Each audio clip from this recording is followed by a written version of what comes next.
Hello, everyone. I'm John Coleman from Apocatastasis, an Institute for the Humanities, an alternative college and high school here on New Milford, Connecticut, USA. In this recording, we're going to be rejoined by R. Michael Fisher, Fearologist, author, artist, and man of many hats. And Michael will introduce himself and reintroduce himself in a moment.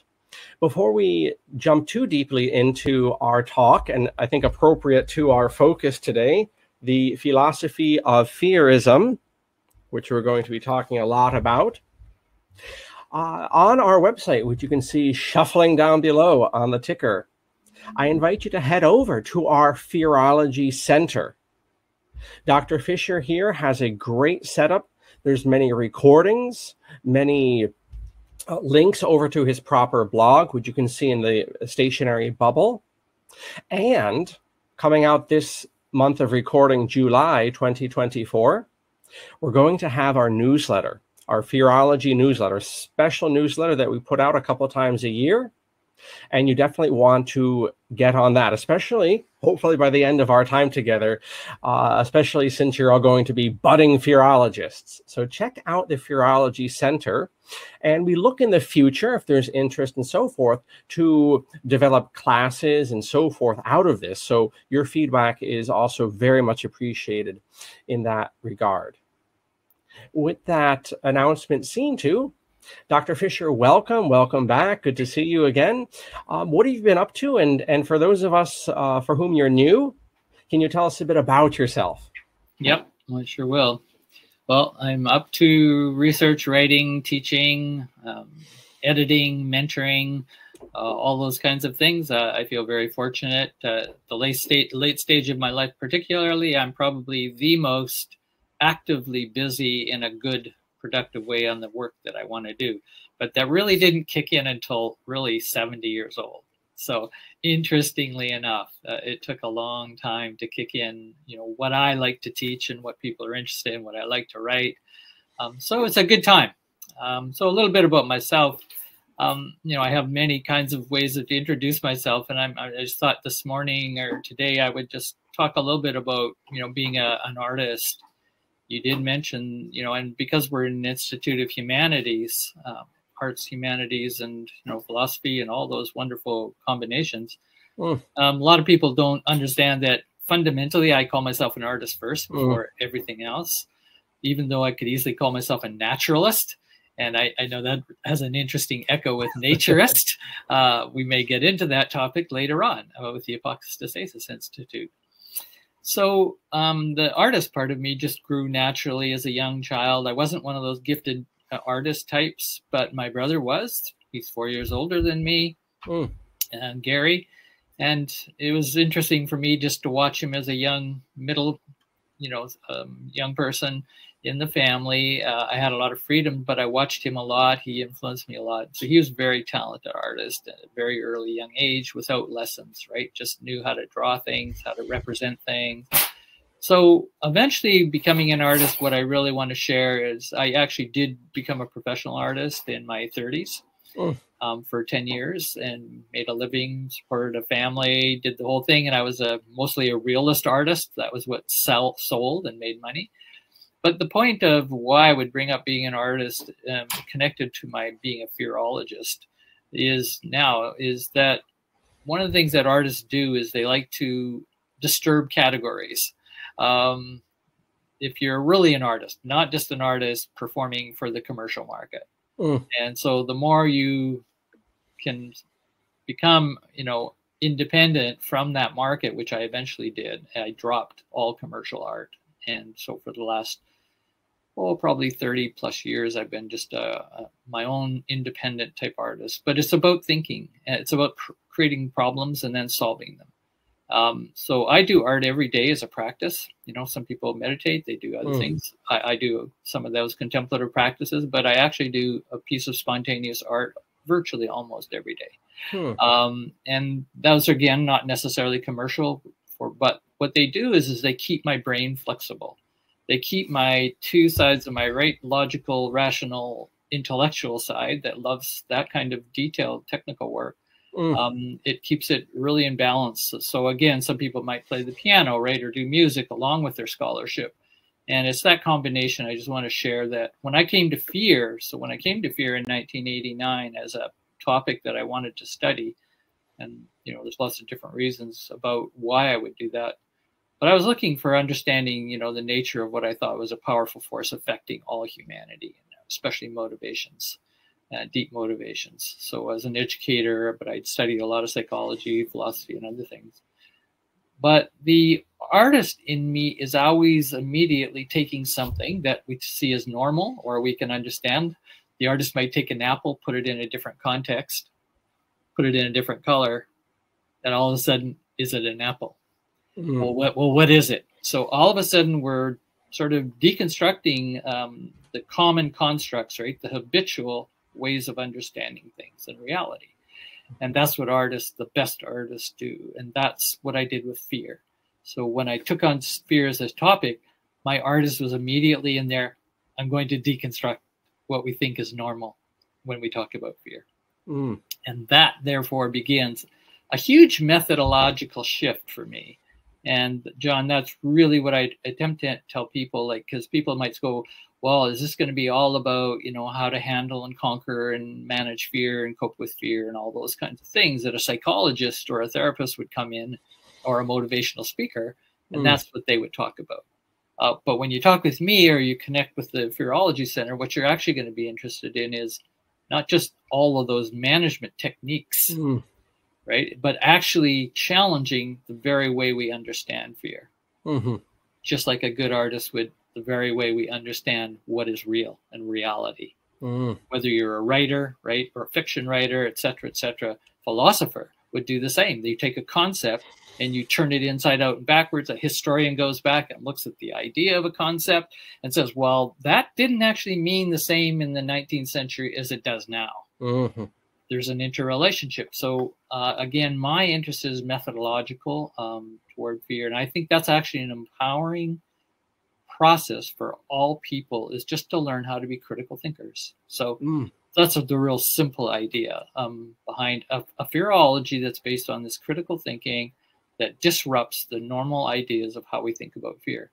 And one might say, well, why would you spend so much time on that? And I said, well, if fear is as powerful as it seems to be, as an emotion, as a feeling, as a way of thinking and perceiving the world. So if fear is as powerful, and there's so many people have said it is very powerful, that's not much of an issue. Then I basically go, okay, if it's a very powerful phenomenon, let's call it that, you can bet that there's a lot of people that want to be in on where the power is. And ultimately, you want control of that power. Therefore, fear and how it's taught and how we're taught about it and what it should be doing, what we should be doing with fear, is no different than how people took sex and sexuality and turned it into a power. And then who is going to control how that power, that knowledge about sexuality, knowledge about fearuality, as I call it even, making up my own language at times to do this methodological shift. We're talking about who's weaponizing fear in simple language. And I say, you want to know who's weaponizing fear and how. And therefore, you will become a much more empowered critical thinker. And that's really what I call a well-educated individual. You want to know where power flows in a society. And that's what I love about the Apocatastasis Institute. We are working on critical literacy, critical thinking, critical and balanced, right? Balanced ways of knowing, multiple perspectives. That's what's so great about the humanities. And I know you guys, we bring people in on mathematics and science, and it's like, that's not a problem with arts and naturism and so on. It's like, they all ought to be in the same institute in a good way. We don't all have to agree on things. So those are a few intros for you, John. Great. Well, not to gainsay that great introduction, but I hardly doubt that I hardly think that you're in the late stage of your life. I think you've got another 70 years ahead of you. So we need you around for a long stretch yet. So other than that, very good, Dr. Fisher. Thank you for that. For the audience, again, we're looking at the Philosophy of Fearism, a primer.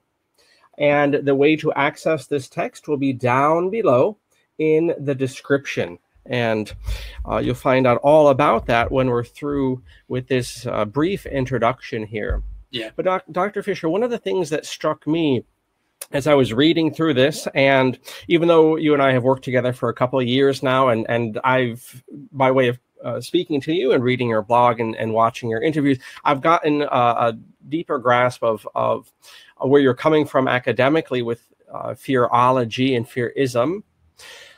This certainly helped me appreciate the mountain of work that you have put in and have yet for another 70 years ahead of you in terms of establishing the study of fear academically. That's really, for me, in my first reading of many readings to come and rereadings of this primer, that's my first takeaway, is how difficult it is to forge ahead in academia with this new concept. In your text here, you say that there are so many dozens, even hundreds of journals and journal articles if you do a search for conflict resolution, academically speaking. Right. And yet almost nothing. Maybe on one hand, you can count the number of fear approaches in that same way. So I'd like to ask you, in terms of forging ahead with fearism as an academic discipline,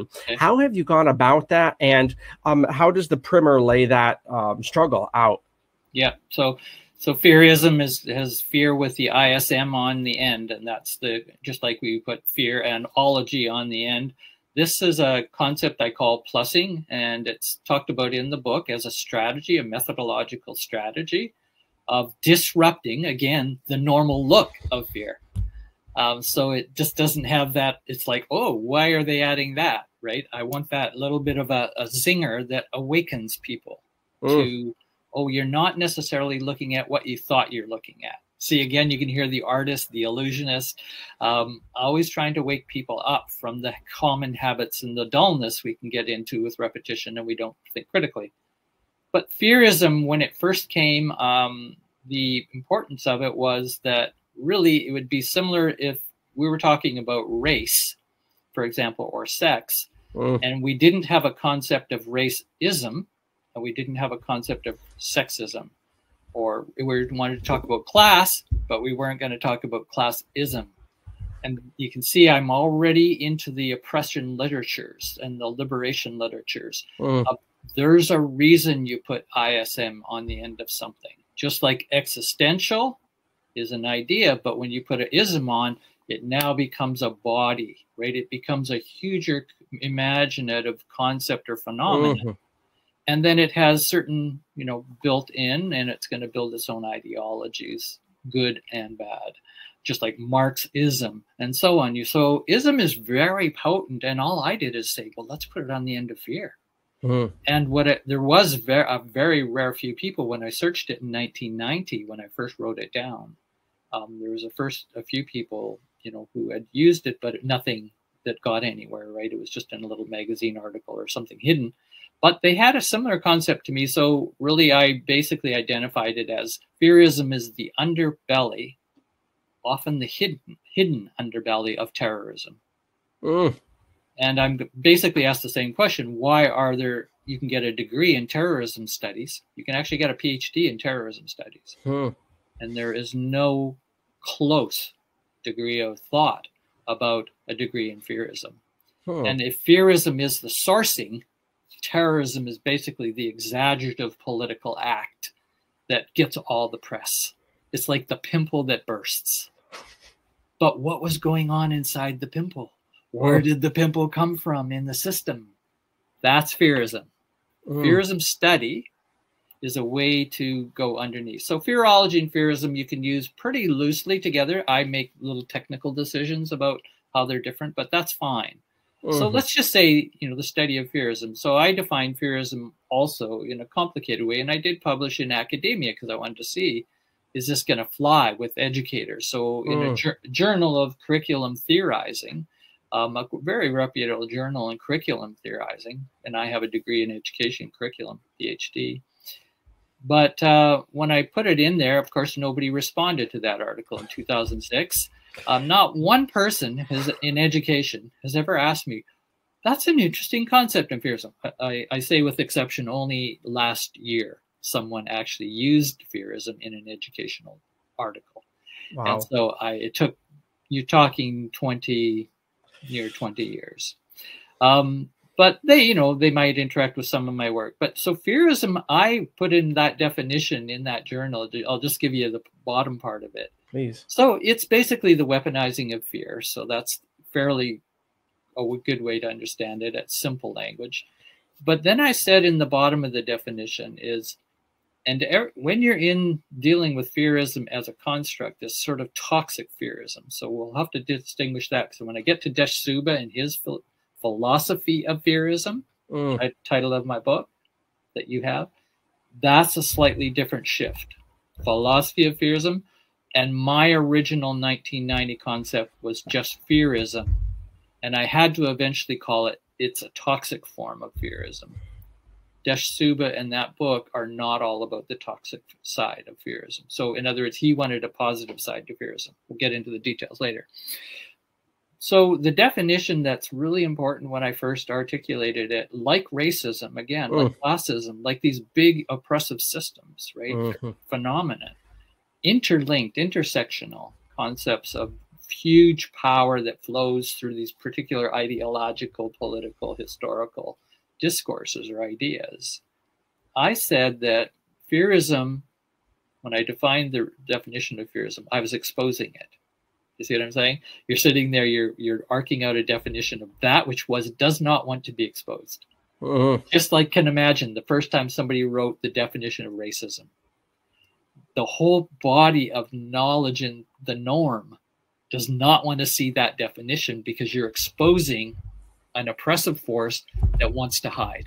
It's the hidden curriculum, right? The hidden ideologies of knowledge, politics of knowledge, whatever you call it. And the huge powers don't want certain things exposed. And I argue they don't want Fearism exposed. Terrorism's okay because once it's blown up, nobody can deny it happened. There's no invisibility. Fearism is quite invisible relative. And then when you have terrorism, then you immediately say, they caused it. Not us. They caused it. And so all of a sudden you have a distancing from the very phenomenon of terrorism, which again, Fearism is connected to. And that is what's oppressing all of us. That is what's creating these toxic conditions where you'll get these extreme explosions because, like classism would say, or sexism, we're not handling the conflicts very well. We're denying most of them, or we're just trying to wipe out those who we disagree with, get them rid of them, or call them terrorists. Then we can kill them. So Fearism puts the complication into how I am participant in Fearism, and that's just like nowadays, we're all participants in racism, sexism in some way. So the bottom of the definition then goes to Fearism. Once I unveil it a bit, here's some of the dynamics of it. And it's built upon a culture of fear. So now we're not just talking about a psychology of fear. We're talking about a culture of fear. So that's a part of the definition of Fearism. It's a cultural embedded phenomenon. And then the last part is it's epistemological. And the epistemological part of Fearism in the original definition was everything I'm saying right now and writing on this page will start to be erased the moment you close the pages. In other words, we are built on forgetting, denying, pretending, lying. We are built that way. We are conditioned to not remember that which oppresses us. That kind of argument, more or less. But that's a pretty extreme definition. And nobody's wanted to reproduce that idea because it's scary to think I'm learning things, but at the same time, I'm built to actually forget what I'm learning. Wow, yes. You see what I'm saying? Oh yeah, yeah. I'm sure you know. Do you have an analogy in your own work? Oh well, I'm just thinking, just educationally. Right. It's just such a fire hose of information, of data, for the student, just in mainstream and some of the spin-offs from mainstream ed, private schools and homeschool. It's the same system, people. It's the exact same system. Yeah, you keep saying that. I know you keep saying that. And it's just a glut of knowledge. It's not knowledge in the real sense, but it's data. It's a glut of data, and no normal person could possibly ever digest it, let alone put it into life, into a larger kind of meta-analysis, not as a young person. Right. And it's designed that way. It's designed to confuse the hell out of you. Yeah, for confusion. And that's what fear, if you think about anybody who weaponizes fear, you basically want to confuse somebody. So let me give you an example of, I'm out just yesterday, I'm typing away on my computer and I hear this screaming. There's a woman, homeless person right down below my window, and they park here every once in a while, the area we're in, and they were doing something. And this guy who lives in the apartment, I don't know him, he's a big guy, and he comes out around the corner, sees her, and she's by his car in his parking lot, right? And he just starts at a volume of like 10 plus. Mm-hmm. That's how he addresses this person, right? 10 plus level. You fucker. And you start there, and what that is that shock and awe. That is what the military does when they drop a whole cluster of bombs on a city, on an enemy, is you shock and awe them with over-exaggerated. That's terrorism. That is terrorism. It's the over-exaggeration of, but ultimately making that person afraid. And that part of the brain that feels that shock, because it hits you. I mean, I can feel it through my window. It's hitting me too, right? It's the shock and awe, just like if it leads, it bleeds, it leads in the media.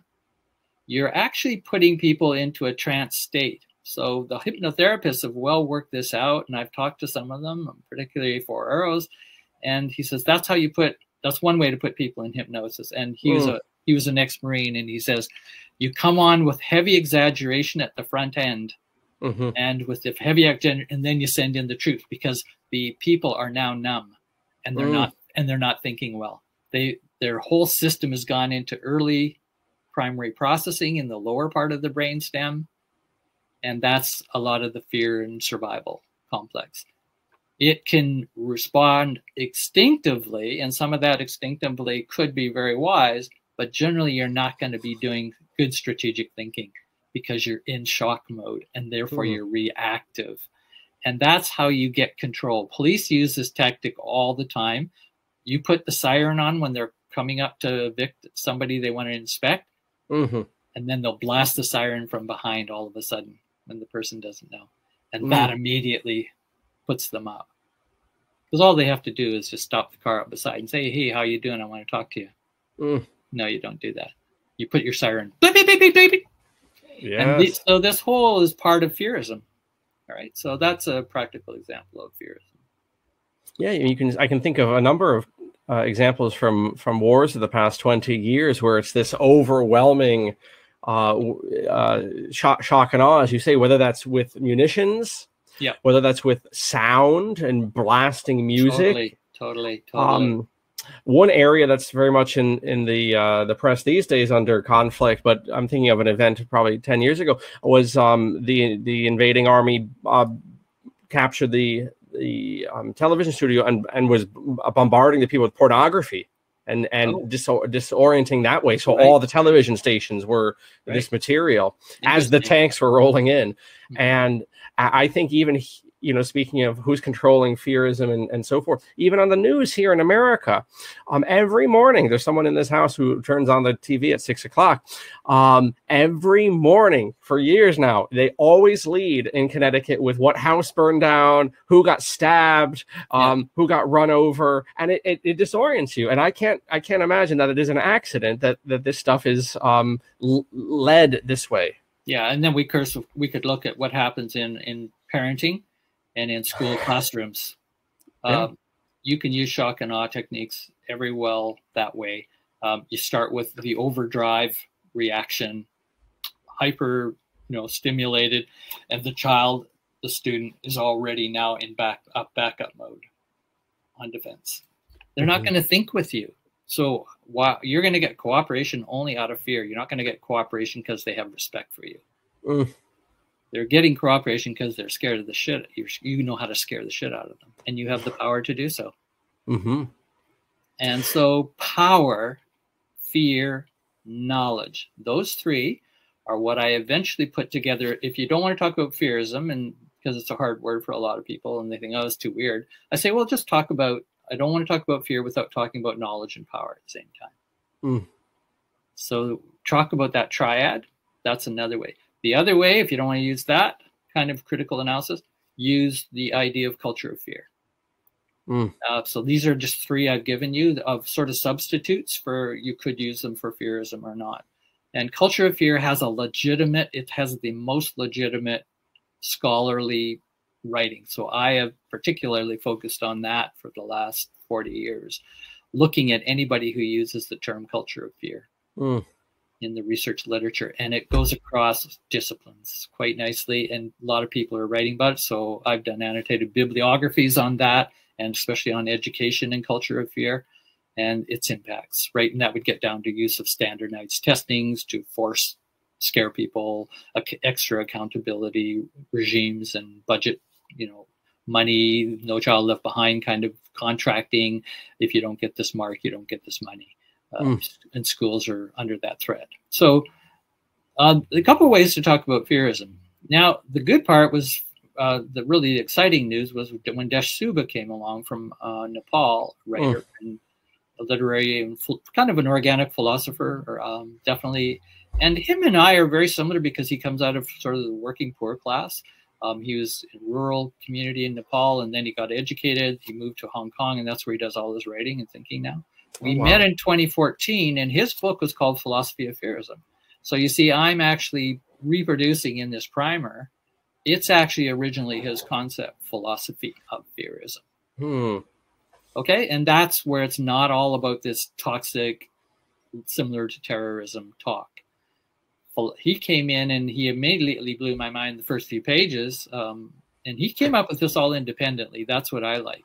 He's thinking about fear with a kind of depth, this transdisciplinary, very broad way of thinking, not locked into any one discipline to understand fear.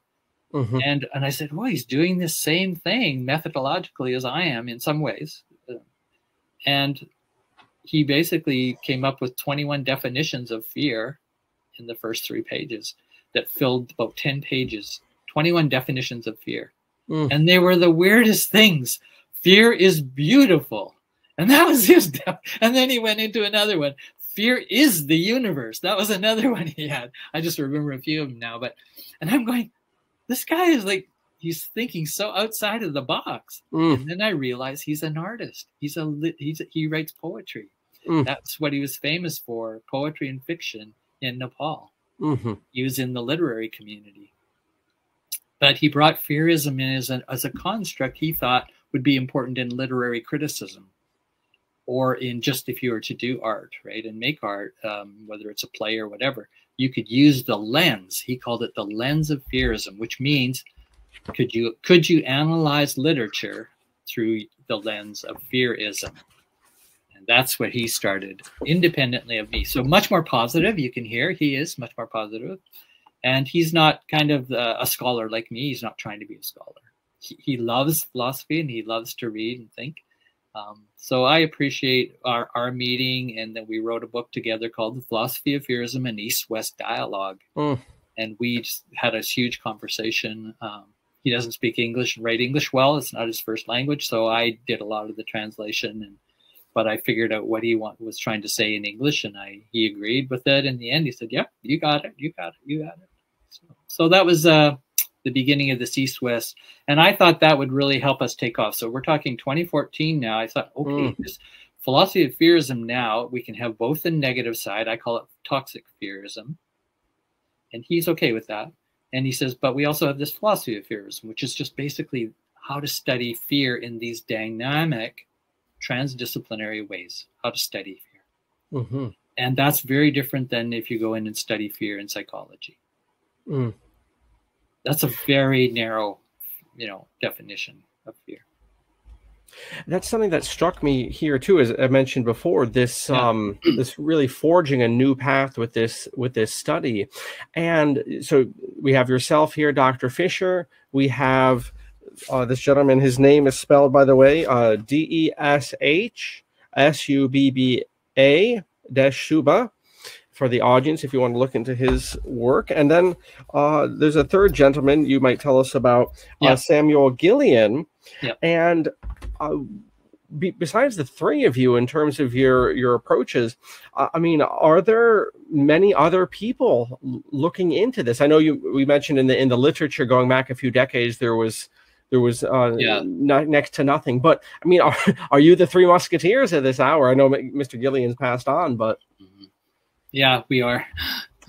There's a few students of right. So Desh Suba, because he's been working on this quite a while, and 20 years, and he just attracted. He's a very powerful, caring person. He just cares about people. He loves mentoring, so he's attracted a following for sure. But it's all in the East, the Far East, for the most part, and so most of those don't even speak English. So he can speak a couple different languages, and he's got flexibility.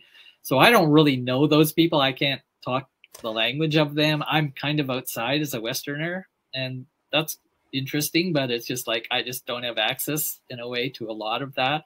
And even Desh Subai and I, when we talk in a conversation, when we met, I can only understand 25% of what he says in English. And he said to me, he says, I only understand 25% of you do. So we don't have the luxury of two English-speaking people with the kind of commitment to this fear study, and that hurts. It kind of really holds you back to join and set a powerful movement, and that's just the way it is for now. But Sam Gillian comes along. He didn't know about us. I met him. He's a school teacher from the Bronx, right? 30 years. Middle school teacher, and he's in the book, and I've added him to the dyad. I said, oh, there's a third person here we need to add, and Desh Suba said, oh, that sounds good. Yeah, I like what you've written about him, because I started reading his two books on fear that he wrote after he retired from being a school teacher, a Black African American in the Bronx, and teaching middle school. Can you imagine, for 30 years in the core of the Bronx? So he knows terror and fear, and he knows how to work with it. He's a master teacher, and that's what I gathered. And his books, two books on fear, were lovely. One's called The Beauty of Fear, and the other one's called The Terror of Education. At some point, I wouldn't mind getting you a copy of each of those books. As an educator, teacher, and right on the ground, right? He's not trying to be a scholar, but he was so well read, and he integrated Christianity, the Bible, the Quran, Eastern non-dualism, and he just had an existentialism. He loved existentialism. So he was quite a thinker. I went over those when I met him in 2006, 2005. And we met on the internet, right? And I saw that he had published this book, and I said, who are you? And I'm this guy, and I sent my stuff, and he went, wow, who are you? This is amazing. We have this very common interest, because he started in 1972 when he made a commitment to study fear more than anything else he would study. 1972. I started in 1989. Desh Suba started in 1999. So I said, he's the old man. Like, this guy, again, he's not around. He died in 2016. We didn't get a chance to talk for about 10 years, unfortunately, since our email correspondence, and I found out he was passed. That's why I did a book on him. So I wrote a whole book on him, and you can just quickly flash it because he is. Please do.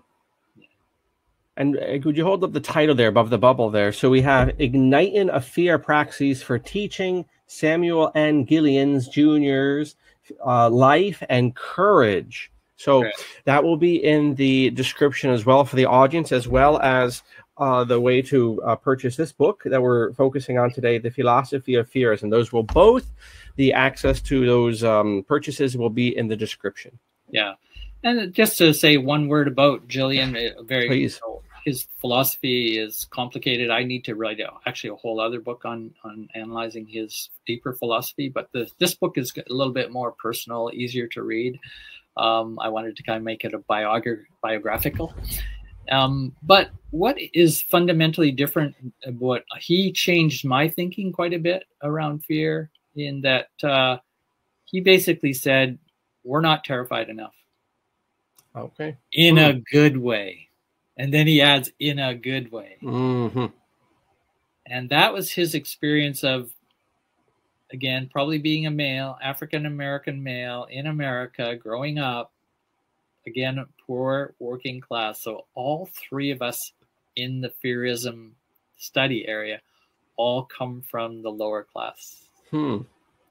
That is interesting. And this isn't, we don't plan about this. Why is that? Yeah, right. Why is that? Why is it not the middle class and the upper classes that are revealing and unveiling the fear matrix? Speaking of the Matrix film, that is doesn't want to be unveiled, and makes us forget. So I think there's something to that. The oppressed classes, they pay attention to how they're oppressed a lot more than people who aren't directly oppressed. They don't pay much attention to how we're oppressed. They don't need to. But Jillian, we should revisit that at some point. Said one thing. Yeah, we'll come back to it. To really get it, when he says we're not terrified enough. And what he's arguing is that in a weird kind of almost paradoxical way, he's talking about a lot about America, of course, but it could be broader. His observations are there's been a lot of, you could call it all kinds of things, buffering of, again, so we don't actually experience reality. And one of the ways to buffer so we don't experience reality is you can terrify people, but that doesn't look good. And it doesn't, it sort of doesn't go over that well. But he says the other way is convince them that they don't need to be afraid. And he says that's actually much more subtle and it's more effective to keep people out of touch with reality. In other words, you are a very vulnerable organism in a universe that life is very fragile for you. And that deeply terrifies us at some level. People call it fear of death, right? Fear of not surviving. Existentialist. You can hear he's got the existentialist in him. But the way he argued it was much more sophisticated than any existentialist I've seen. And he said, all what we need to do to empower ourselves, really empower ourselves, is to learn how to be terrified and enjoy it. He actually uses that phrase. And he says, when you learn that skill, that's a mastery that will get you far in this world. You will not be manipulated, right? Because the other idea is, oh, I'm terrified and somebody's going to terrify me. But you can see everything's serious. Everything's right. Well, they got you. See, they got you on their string, this hypnotic string of control. And he says, what we just need to do in his books go into how he has learned how to do that. And he basically says there's too much, basically, bravado. We think we're brave and we're the home of the brave and America, right? And blah, blah, blah. And he says, and then young black kids go out and they think they're brave and they're going to be tough and they're going to be, and he says, but they're not smart. And the reason is because they're not actually in touch with their real fear, the real terror of their own existence, in a good way, not overly done, right? Not conditioned or traumatized by terror, but actually utilizing it as an energy and a force. And it's a powerful force. And it also can have flexibility and humor. So he just does something and I'm going, whoa, okay, this is like really not what we see and how we learn about fear, even myself. So he shook me up. Well, you would by discovering this role of fear, and what was the positive word he used for fear you recently used just now? Positive for fear? Yes. Jillian? Yes. Yeah, I mean, he would just say we're not terrified enough in a good way. Okay. Yes, I mean, by coming to this consciousness and really implementing it on the national level or in the cities or other places, I mean, you would disarm many combinations Yeah, of oppression by doing that. Just like a child or a spouse or something who's being abused, once they learn to laugh at their abuser, they take the piss out of the fun on, so to speak, on the aggressor. And that is, I think that's a big thing to what you were saying earlier as to why this topic of fearism isn't getting more traction. Terrorism is getting plenty of attraction as this academic study and largesse from the state and so forth, because it can be harnessed. But by not getting to that deeper infection in the skin, that pimple, you allow potentially endless harvesting of this thing you're not bringing up. Excellent point. Yeah, thank you. And as a historian, I'm sure you can imagine all the ways knowledges have disappeared, right? They go underground throughout history, right? We actually have certain really powerful, enlightening ideas or things or research or whatever, or researchers, and they disappear, or that idea disappeared, and you're going, why did it disappear? Yeah, well, in America, we have the Department of Corrections, which is very good at taking out very creative people out of circulation. Yeah, that's right. And but so those are a few of the ideas, and some people say, well, it sounds like a conspiracy theory, this idea of fearism. So if someone picks up this book, you say, well, is this like a conspiracy theory? And I go, well, it sort of is. Yeah. And then, by the way, for the audience, that's very welcome around these parts. There are conspiracies. There you go. There are conspiracies, and as my friend Farrow says, there are good conspiracies, and then there's crappy conspiracy theories. Yeah, but there's some really good ones. Yeah. I mean, it's just a matter. Two people have to agree on some decision. That's a conspiracy by the definition of law. Conspiracies happen, and you better bet your bippy, as the British say, bet your bippy, that the type of control that we see in modernity and post-modernity, or whatever distinction you want to make right now, is higher at this epoch of human existence than it has been at any other point in terms of state control or other areas to control mass populations. So you better believe there are tools that are done to implement this, and one of the greatest is fear, and not bringing it up and bringing it up and harvesting it and so forth. Exactly. Fear conditioning is another word, or the fear appeal advertising, or fear conditioning. And it's so interesting that we have a modernist psychology, that the fundamental learning theory is based on punishing an animal when it does a task. Wow. It actually is fear-based. We actually are learning theory at its deepest psychological scientific lab is actually a fear-based understanding of learning. And so you kind of, just start taking that apart, and you got to go, oh yeah, it's not surprised. Our learning systems, right? Learning systems. Mm-hmm. We need, quote, really, truly alternative learning systems. So, for example, with Apocatastasis, if I was to say, well, we might think about a policy at Apocatastasis as an educational institute of this different kind, whatever you want to call it, and to actually think about, one of our policies is that we will ensure, to the best of our ability, and everybody's responsible in their own way and their own capability, to basically not induce a toxic or a negative, excessive, weaponized fear upon another.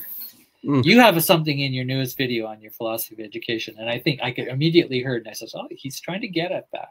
I think so. Let's see if I can get it now. You say, basically, in our classrooms, you can say whatever the hell you want. Yeah. And the teacher can say whatever the hell they want to. And then you throw in with professorial propriety. And I was going to say, please define that. I remember that. Yes. How funny. But yeah, let me, should we do that now or save that for another day? Let's do it now. So really what that is totally unheard of in a way in an educational discourse of any normal or even liberal critical. It's like you're saying you can say whatever you want. You can, as a teacher, say whatever you want. And obviously, we're not here to hurt people. We're here to really flesh out how we've been fear conditioned to not say stuff. Yeah. Right? In other words, our basic learning psychology is to not say certain stuff and say certain other stuff. And you're saying, take that off. Take it off. Take that governor off, the motor, the engine, and let's see what happens. And this is where Sam Gillian would come in and say, I love it. That's what we should be doing. So Sam Gillian would support you 100%. That's good. That's heartening to hear. Yeah, I mean, think about it. And I don't know how the situation, I have my imaginings of what it must be in Canada, but down here in America, you have a great, I think, over sensitivity to hurting people or to this sort of thing. And it leads to all sorts of things we call deplatforming in the past couple of years. Yes. And then for teachers, I mean, you can, from the grade school on up, they're afraid of losing their salary. And they're not even paid. They're not even paid anything in this country. I mean, you can buy people pretty cheap apparently, but they're afraid of losing that salary, and they won't rock the boat, or they won't get a, how do you say for the professor when he's tenure? He won't get tenure, or he'll get a bad rating, and all this stuff. There's that fear there. And what's the point of having a school is to talk about ideas freely? So it's just like with Dylan Moore and I when we speak, this idea that the institution is created for a purpose, and then over time, like a ship with barnacles, it just kind of becomes very clunky. And then finally, the reason it was created for is now, like, the institution wars against the reason. Religions do that too often. Yeah. So for your viewers, after all the complicated technical and or things that are involved in fearology or Fearism, which I encourage people to study. And here's a good place to start. Yeah, thank you. One way to just kind of maybe even use as an anchor, what is Fisher talking about? What is Suba talking about? What is Gillian talking about? My summary of, because I'm kind of the scholar of the Fearists, the Fearist thinkers, the Fearism thinkers. I'm a scholar who summarizes that, and nobody else did that. Suba doesn't do that. Gillian wouldn't have done that, but I do that. That's what I do. I like doing meta-analysis and scoping reviews of how to understand the best knowledge I have from what I can collect. The very simplest language I'm just recently coming to, as I said, the very simplest language for all the complexity of what I'm talking about at some level is we have a problem. I call it the fear problem, but if put it in other language, because that still sounds abstract, we have a fear problem, capital F, and put it more concrete. So I'm trying to bring it right down, talking to children, is that we have a problem. We're controlled by fear of failure. You could apply that. I don't think there's anything that does not apply to. Right? The failure of my body doesn't look up to the standards of what a beautiful body, naked body would look like, the naturism critique, and so on, right? And your mind, your spirit, your way of living, whatever it is, the fear of failure is so basic. And I believe there's not very many cultures, if any, historically, that's a thesis, that have addressed that alone. So if you put that at the front end of the Apocatastasis Institute of Philosophical Policy, our policy is that we will remember how we're conditioned by the fear of failure. And we will do everything in our learned, educative ways to contradict that problem. You would have a different institutional culture. I'm not saying it's going to be perfect. I'm not saying it's going to save us. But that's fundamentally what I would like to end with today. Is that's how I understand. Why would you, John Coleman, of the Apocatastasis Institute, bring in the Fearology Center as one of the centers? It's not the core of your curriculum. It's not, because you have many centers. And I'm going, okay, that's cool. That's cool. You give them a lot of freedom. They can impact the curriculum. The students can seep into them, take something, take not, resist, whatever. And I think the very fact that you've brought in the Fearology Center tells me in an instant that you are already on the path of fearlessness, totally, as an organization by design, organizational culture. You are challenging the culture of fear in organizations. So to me, all of those alternative educations, the homeschoolers and what else, they do not have this policy, by the way. I've looked at it. You've probably looked at those. They don't have a policy like that. I have a packet up there. They don't have that policy.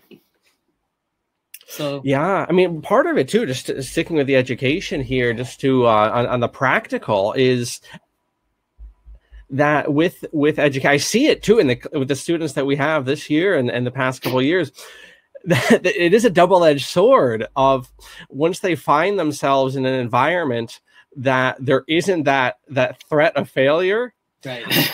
They're stinky students. I'm speaking general. I'm not speaking about one or two. And this is something unschoolers too will often comment on, is that when an individual comes out of such an environment where there is that pressure and maybe those demarcations to which some individual psychologies act well, where they want to know what's the, what do they need to do to succeed and to fail and so forth. But when those things are removed, often I found, and this is just where we're at in history too, and in society right now, and it's part of, I think, the fearology work going forward is what happens when you have these souls that are damaged by this fear culture. The culture's removed, and now they're like jellyfish, and they don't have any to them. No backbones.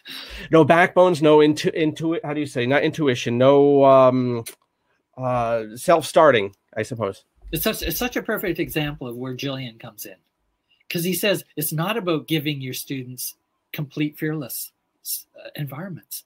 He says what you want to constantly do is remind them of how fearful they actually are. Deeper, right? Like deeper, existentially. And then they get to know who they are. And then they get to learn how they respond to that existential terror of existence. And get to know that. Then you know who you are. Because if you don't think that and you think, oh, there's freedom, but you're not paying attention to your fear. You're just paying attention to freedom. It's like not paying attention to responsibility. On the other half of freedom. And so that's where Jillian comes in. He cuts right into that problem. But again, we would have to really design our classrooms and our thinking and our exchanges and our dialogue, but give also the core curriculum for how you're here to understand what your relationship is to fear and terror. That's where Jillian would come in. Start there. And I agree. And I think you found it too. You found it very frustrating. People who want to be happy, want to be positive, want to be free. And it drives you actually nuts because they don't know how to handle it. Yeah. Yeah. I mean, it's such a topic, this idea of a culture of fearlessness. Yeah. Culture of fearlessness. Yeah. That's a way to talk. Sorry. That's a good way to talk about it, I think. Yeah. I mean, it really involves rebuilding a society from the earliest moments all the way on up, and getting people to be conscious of this dynamic. Exactly. Conscious of the dynamic. And, there's lots of dynamics. There's a sexual dynamic, and there's a spiritual dynamic, a moral dynamic. But I'm just saying, there's a fearual. There's a fearual dynamic, just like sexual. It's of the same caliber. It should be at the source of our understanding of all knowledge. Anyway, thank you very much for today. Absolutely, absolutely. So, Dr. Fisher, as we knock off here, in your next 70 years, is my last final point, and I'll ask you for your websites. I hope you're gonna pay for my next 70 years. We will, and the residuals from this are going to be taking care of that. Fantastic. Too. But in those next 7-8 decades ahead, where do you see your own study of fearology, culture of fearlessness, and so forth developing? How do you see this plucky little field developing, and even in the intermediate, the next couple of years? Sure. What do you have up your sleeve? Sure. Yeah. So one is the Fearology Institute Center, which is great at Apocatastasis Institute.